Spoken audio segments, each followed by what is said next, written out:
मुझे का जुत्था यार आहे को राणो रानी मुल्क में अब थी उंदे थी वई हिकड़ो मिड़े कोने बेरे चूहे ॾुईस असांखे जो इन ॾुकार ॾींहं जा तारा ॾेखारे जॾहिं अधीअ केर गूगे जे शादीअ जी लंडी पिया शादीअ जी एतिरो बि सब्र नथी करे जो असांखे मोह सिर जा थियो। माई केरी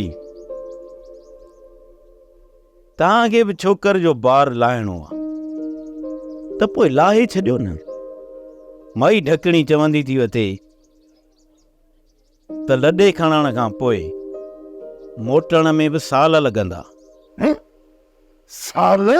हा हो तूं साल भला तूं ॿुधा लॾण खां पोइ जेसिताईं वस न थींदी तेसिताईं वापसि त कोन मोटंदासीं न। हाणे वस में साल बि लॻी सघे थो 2 साल बि लॻी सघनि था। हाणे हलण खां पोइ काठी काठी थी वञूं इहा बि कहिड़ी ख़बर। मुझेरी यार आया त 4 ॾींहं तोखां वॾो वरी बि तूं असांजो वॾो आहीं।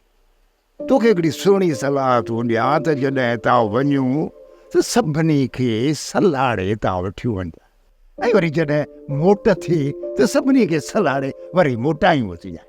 ईअं न थिए जो काठी काठीअ खां अलॻि थी वञे। हो तू इहे त लिखे जा लेख। हाणे मां वञा थो। माई ढकणी खे इजाज़त ॾेई थो अचां त हू अची छोकर खे वनवाह में विहारे छॾे। बसि यार वॾो आहीं तोखे केरु चए त शींहं तुंहिंजे वात में धप आहे। मर्ज़ीअ जो मालिक आहीं बाबा। पर हा मुझेरी इजाज़त इन शर्त सां वञी ॾेसि त माई ढकणी देगियूं बलाईंदी ऐं सॼे पाड़े खे मानी बि खाराईंदी। वाह माई केरी वाह। हेड़े ॾुकार में हूअ 2 देगियूं किथां लाहींदी।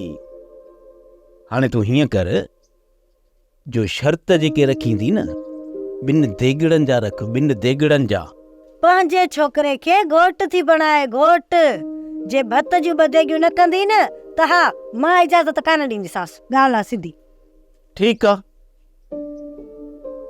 मां ज़ोर कयांसि थो वधीक वरी बि हुनजी मर्ज़ी आहे।